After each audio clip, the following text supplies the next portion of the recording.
नमस्कार. उन्हाळा सुरू झाला आहे आणि या गरम दिवसांमध्ये मुलांच्या खाण्यापिण्याची काळजी घेणं खूप महत्त्वाचं होऊन जातं. चला तर मग आज आपण बघूया की मुलांसाठी काही एकदम सोपे आणि आरोग्यदायी पदार्थ कोणते आहेत. आणि मग हा प्रश्न तर उन्हाळ्यात सगळ्यांनाच पडतो नाही का. मुलांना निरोगी तर ठेवायचंय, पण त्यांना खाताना जडही वाटायला नको. चला यावरचे काही अगदी सोपे उपाय पाहूया. अच्छा, तर मग उपाय शोधण्याआधी हे समजून घेणं जास्त महत्त्वाचं आहे की उन्हाळ्यात मुलांना नेमक्या कोणत्या समस्या येतात. कारण एकदा का मूळ समस्या कळली की उपाय शोधणं कितीतरी सोपं होऊन जातं. बघा ना, होतं काय की उष्णता वाढली की अनेकदा मुलांची भूकच मरते. ती लवकर थकतात आणि खेळण्या बागडण्यातही त्यांना फारसा उत्साह वाटत नाही. आणि यातला सगळ्यात मोठा धोका म्हणजे डिहायड्रेशनचा, म्हणजे शरीरातलं पाणी कमी होण्याचा. मग यावर उपाय काय? खरं तर उत्तर अगदी सोपं आहे. मुलांना असे पदार्थ द्यायला हवेत जे पचायला हलके असतील, शरीराला थंडावा देणारे असतील आणि पौष्टिक सुद्धा असतील. जड तेलकट पदार्थ टाळलेलेच बरे, कारण ते पचायला वेळ घेतात आणि शरीरातली उष्णता आणखी वाढवतात. आता येऊया त्या पदार्थांकडे जे बनवायला सोपे आहेत आणि मुलांना देतील मस्त थंडावा. हे पदार्थ उष्णतेपासून आराम देण्यासाठी खरंच खूप उत्तम आहेत. चला सुरुवात करूया एका अशा भाजीने जी उन्हाळ्यात अगदी सहज मिळते आणि जी म्हणजे थंडाव्याचा खजिनाच आहे, काकडी. काकडी का चांगली? अहो, ती नैसर्गिकरित्या शरीर थंड ठेवते. तिच्यात भरपूर पाणी तर आहेच, पण सोबतच पोटॅशियमसारखे इलेक्ट्रोलाइट्स सुद्धा आहेत. घामामुळे जी इलेक्ट्रोलाइट्स शरीरातून कमी होतात ना, त्यांची भरपाई काकडी करते.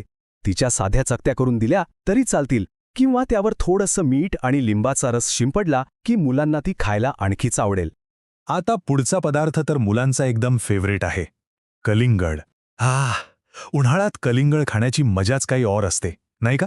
आणि हा आकडा 90%. विश्वास बसतोय? जरा विचार करा, हा आकडा नेमका आहे तरी काय? तर याचा अर्थ असा आहे की कलिंगडात जवळजवळ 90% पाणी असतं. म्हणूनच उन्हाळ्यात शरीर हायड्रेटेड ठेवण्यासाठी हा एक सर्वोत्तम उपाय मानला जातो. त्याचा ताजा रसही बनवू शकता, पण एक गोष्ट लक्षात ठेवावी, रसात साखर अजिबात घालू नका. कलिंगड नैसर्गिकरित्याच गोड असतं. बरं, आत्तापर्यंत आपण फक्त थंडावा देणाऱ्या पदार्थांबद्दल बोललो, पण आता अशा पदार्थांकडे वळूया जे थंडावा तर देतीलच, पण मुलांना चांगली ऊर्जा आणि पोषणही देतील. आणि आपला तिसरा अत्यंत महत्त्वाचा पदार्थ आहे ताक. खरं सांगायचं तर उन्हाळ्यात ताक पिणं म्हणजे आरोग्यासाठी अमृतापेक्षा कमी नाही. ते फक्त शरीराला थंडावा देत नाही, तर त्यातील नैसर्गिक प्रोबायोटिक्समुळे पचनक्रिया सुधारते आणि रोगप्रतिकारशक्ती वाढवण्यासाठीही खूप मदत होते. आणि हे ताक अजून चविष्ट बनवणं तर अगदीच सोपं आहे. ताज्या ताकात फक्त चवीपुरतं मीठ घाला आणि सोबत थोडीशी जिरेपूड टाका. यामुळे त्याची चव तर वाढतेच, शिवाय जिरेपूड पचनासाठीही उत्तम असते. आपला पुढचा पदार्थ केळी. उन्हाळ्यात जेव्हा मुलं खेळून बागडून दमून येतात, तेव्हा त्यांना झटपट ऊर्जा देण्यासाठी केळीसारखा दुसरा चांगला पर्याय नाही. नाश्त्यासाठी तर हा एक उत्तम पदार्थ आहे. केळी खाल्ल्यावर मुलांना लगेच ताकद मिळते, कारण त्यात नैसर्गिक साखर आणि पोटॅशियम भरपूर प्रमाणात असतं. ती पचायलाही सोपी असते आणि पोटही पटकन भरतं. केळी सकाळी किंवा दुपारच्या नाश्त्यात देणं सर्वात चांगलं, जेणेकरून मुलांना दिवसभर ऊर्जा मिळत राहील. चला आता अशा काही रेसिपीज बघूया ज्या पौष्टिक तर आहेतच, पण मुलांना इतक्या आवडतील की ते स्वतःहून मागून खातील. आणि याची सुरुवात करूया मुलांच्या ऑल टाईम फेवरेट पदार्थाने. हे बघा, किती सोपे उपाय आहेत. बाहेरचा आईस्क्रीम कशाला?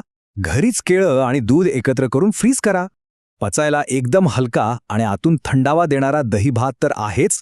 आणि हे रंगीबेरंगी मिक्स फ्रूट सॅलड, हे तर न खाणारी मुलंसुद्धा अगदी आवडीने खातील. ठीक आहे, पदार्थांबद्दल तर झालं, पण काही महत्त्वाच्या टिप्स आहेत ज्या लक्षात ठेवायलाच हव्यात. फक्त चांगले पदार्थ खाऊन भागत नाही, तर उन्हाळ्यात काही साधे नियम पाळणं सुद्धा तितकंच किंबहुना जास्त महत्त्वाचं आहे. तर हे नियम अगदी सोपे आहेत. मुलांना भरपूर पाणी प्यायला द्या आणि नेहमी ताजे अन्नच द्या. पण बर्फासारखे थंडगार पदार्थ, तेलकट आणि मसालेदार जेवण टाळा. आणि हो, एक सगळ्यात महत्त्वाची गोष्ट, मुलं बाहेर खेळून घामाघूम होऊन आल्यावर त्यांना लगेच थंड पाणी देऊ नये. आता वाटेल की एवढं सगळं करून काय होणार? तर याचं उत्तर अगदी साधं आहे. आपल्याला मिळतील निरोगी, उत्साही आणि आनंदी मुलं. ती फक्त निरोगीच राहणार नाहीत, तर दिवसभर एकदम सक्रिय आणि उत्साही सुद्धा राहतील. तर मग या उन्हाळ्यात आपल्या मुलांसाठी यातली कोणती सोपी पाककृती करून पाहता येईल? चला हा उन्हाळा मुलांकरता निरोगी आणि आनंददायी बनवूया.